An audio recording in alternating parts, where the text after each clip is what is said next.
ఈరోజు ఉగాది పండగ కదా, గుడికి వెళ్ళి దేవుడి దర్శనం చేసుకుంటా.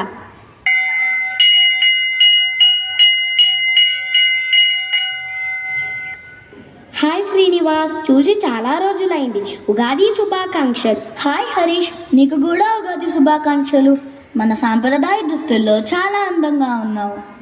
నువ్వు కూడా చాలా అందంగా ఉన్నావు. దేవుడి దర్శనం చేసుకున్నావా? ఉగాది పచ్చడి రుచి చూసావా? చేశాను హరీష్. పద, ఉగాది సందర్భంగా గుడిలో పంచాంగ శ్రవణం జరుగుతుంది కదా.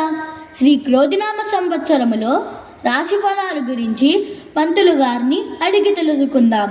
పద పద వెళ్దాం, నాకు కూడా తెలుసుకోవాలని ఆతృతగా ఉంది.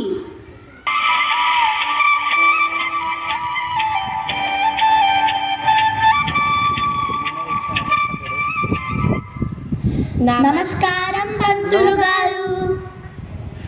నమస్కారం నాయన, కూర్చోండి.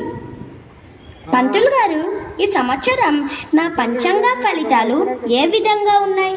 కాస్త చూసి చెప్పండి. నేదే రాశి? మకర రాశి పంతులు గారు.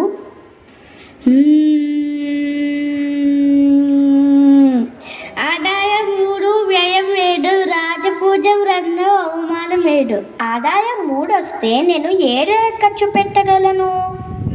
అప్పు చేసి పెడతావు నాయన.